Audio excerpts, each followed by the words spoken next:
My name is Eric Sun. I'm going to be a second year at the University of California, Berkeley, pursuing a degree in business administration. So I'm going to have 10 minutes to just focus entirely on Berkeley. So I'll be able to go through the details and give you information that you normally will not be able to find by just researching it online. So let's start with something like a little bit like not so serious, like something a little bit more interesting. So do you guys see the really big tower on picture?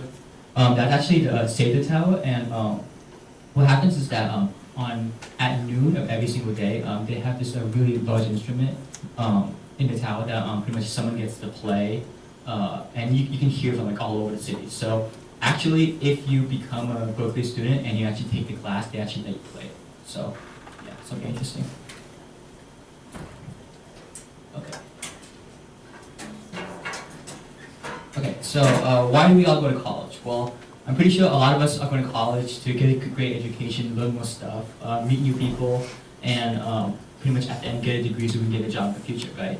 So consequently, the environment which you're learning in makes a really big difference because it has been shown that there's a huge correlation between your productivity and how well you learn versus the environment that you learn in. So consequently, I'm going to start by talking about Berkeley's academic facilities. So this is a photo of the Dole Library. It actually is one of the many libraries on Berkeley campus. There's actually like dozens of them, and there's approximately at least one for every single department. Now, Dole Library is actually the main and largest library, and I personally actually studied this library a ton of times, mainly because of the fact that they have these rooms called the reading rooms. This is actually the northeastern reading room, and as you can see, it's really marvelously designed. And reading rooms like these, they actually are very, very quiet. So let's say you need to study, like you need to cram for an exam that you're going to have the next day, and you being at college, there's going to be a lot of distractions. So I personally, when I need to study really badly and there's like a lot of stuff going on around me, like I'll just go into one of these rooms and it's really quiet. You can escape from like a lot of distractions that you would normally get if you were just studying in the room. And honestly, when you're studying the thing, you feel pretty badass. So let's look at that building. Let's say you're not really a person that like enjoys studying by himself. Well, there's actually a lot of other places you can study as well. Beneath the Dole Library, there's actually like a underground network called the Main Stacks, and it connects the Dole Library with multiple other libraries. And the picture that you saw earlier, this picture only comprises for approximately, let's say, half of the size of the entire library and the underground network. So so in the Main Stacks, it actually promotes a lot more like it's actually like it's a lot more loud because it promotes like more like a social working environment. Like let's say you're not someone who enjoys studying by himself, then coming to the Main Stacks would be a great way to study and work with other people.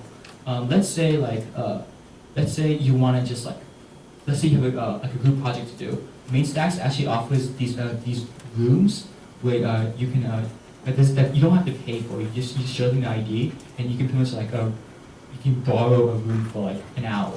And during that time, like you can work with your group in a room and you won't be distracted by like the noise from other groups. So yeah, Berkeley offers pretty much a wide range of facilities that helps you be productive in your studying.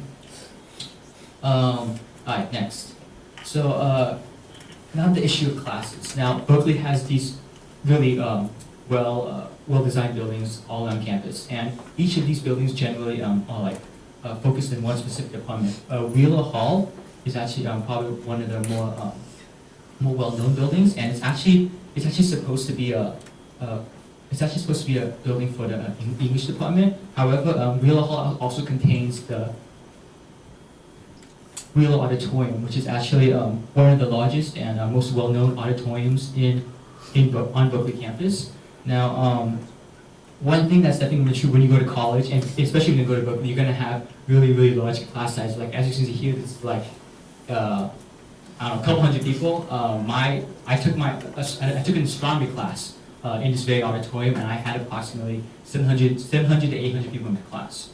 So yes, the class sizes are going to be really large, but that's not going to be for all the classes. Like generally, the technical classes and like the main classes, the SAS and prereqs, they're going to incorporate a really large class size in an auditorium.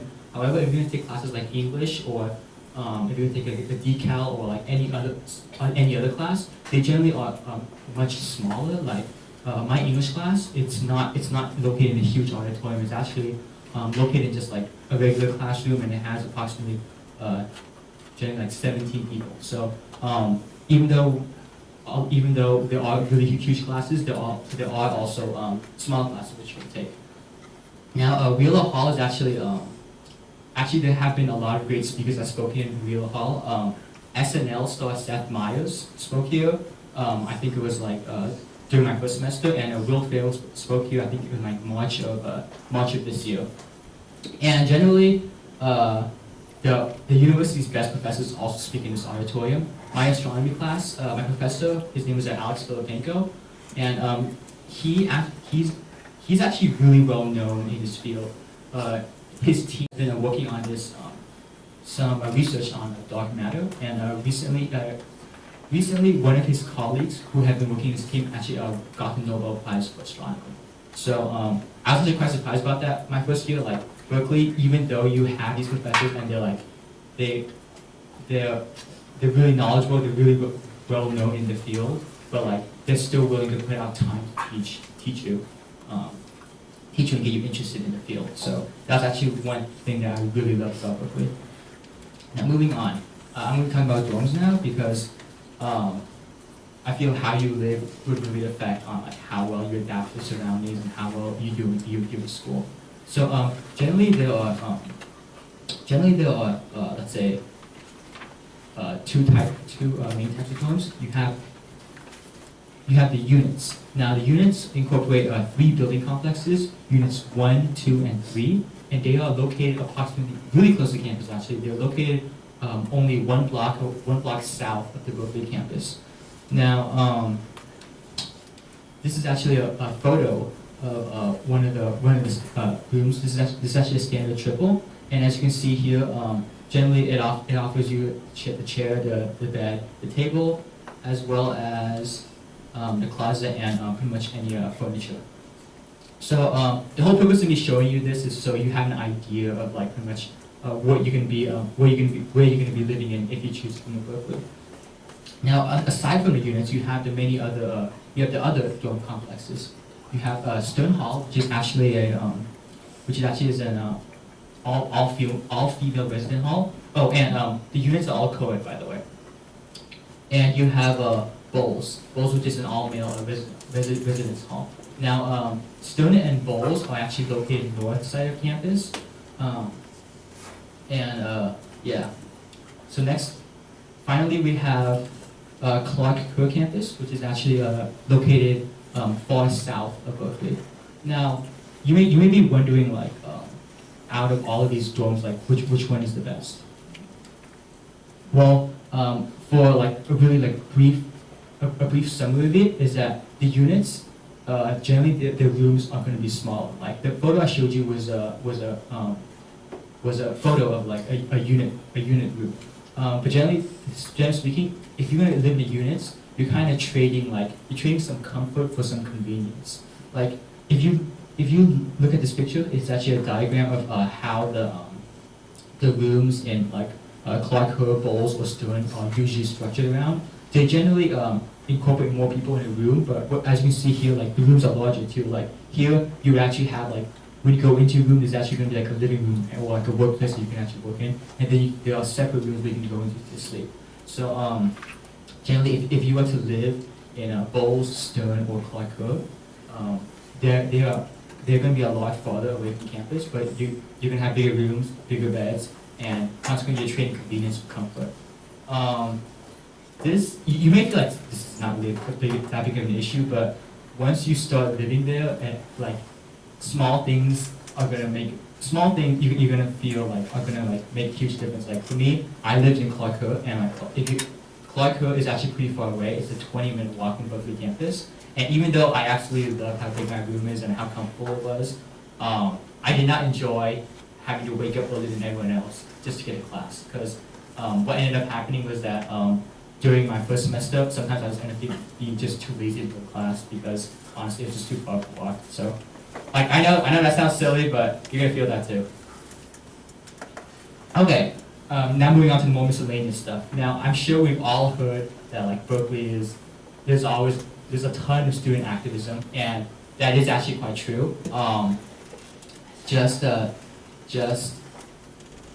during the fall semester of 2011, we had the Occupy movement. Has anyone seen it on the news or anything like that? Okay. Oh, okay. Well, if you didn't, it was there was originally the Occupy Wall Street movement, and then like it branches out to like a bunch of different areas, and then you have students in Occupy Cal, and then they were pretty much protesting due to like the fee hikes and like that. Now, generally speaking, if you come to Berkeley and you want to be politically active, there's definitely like a lot of like opportunities for you to do so. However, if you're like me and like don't really like are not really into that stuff like that, like it's fine too. Like they're not gonna like force you to join it. And if you like try to like stay away from like the protesters, like the police aren't gonna arrest you or anything like that either. This is actually a photo in 2007, I think, where a bunch of students chained themselves to the top of Wheeler Hall to protest tuition hikes. So thought that would be interesting. Okay. Next, fraternities and sororities. I have a lot of friends that like when they joined, they were really into like Russian fraternities, and I have to say that like they are a great way to like network, to meet new people, and in a way just to have fun, have like to share a brotherhood with other people.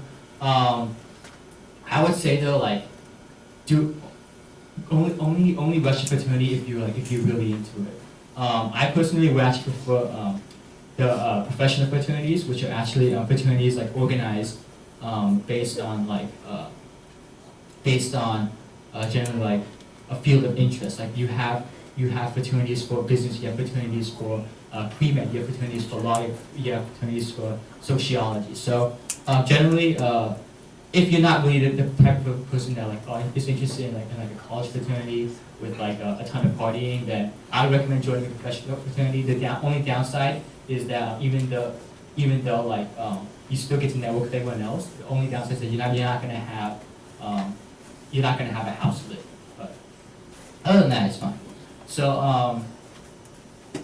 I also want to add on that okay, I didn't make a slide for this, but I know a lot of people think that like kids that go to Berkeley have no life and all they do is study, right?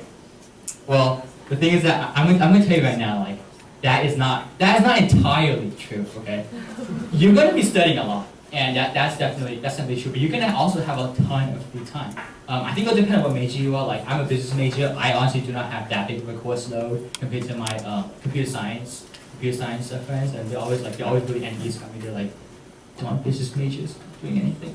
But what I'm saying is that you're gonna have a lot of free time, and honestly, it's all about how well you budget your time. Because if you budget your time properly, you're gonna be able to get enough stuff done. At the same time, you're also gonna have a life other than just studying, and you're gonna enjoy your college life. So that pretty much concludes my presentation on Berkeley, and of course, go Bears.